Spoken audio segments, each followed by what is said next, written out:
Platt, platt, habberlapapp.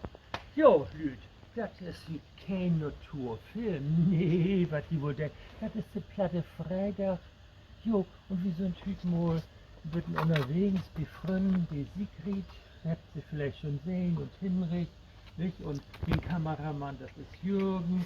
Und wie seht ihr, sitzt hier so ganz schön und hat wunderbar Frühstück.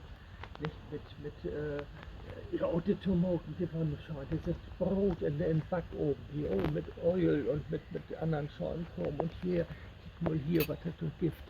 Jo, Krabben und ach, und das hat auch wunderbar schmeckt. Also das hat alles gut schmeckt. Und der Tee ist auch schon, ich trinke mal eben gaun Tass Tee nicht. Prost, Lüd, jo. Und habt ihr mal die Tasse angeklickt? Das ist eine Sammeltasse. Kennt ihr noch Sammeltassen? Jo. Schon nicht, aber hier, das ist auch schon. Ja. Wie könnte das gut haben nicht? Aber wie macht der Urlaub hier, nicht? Wir sind hier, wie heißt das hier? Boberg. Wir sind hier in Boberg, ja.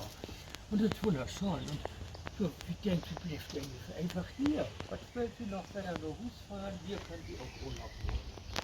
So, und was gibt es sonst noch? Gestern war ich mit Benita unterwegs, hat ihr ein bisschen was von Horror erzählt. Und ja, anschließend waren wir noch in der Hemslund und habt da was getrunken oder was tun, damit sich ein Hus um mich hinlegt. Ja, und ich glaube, das ist jetzt genug.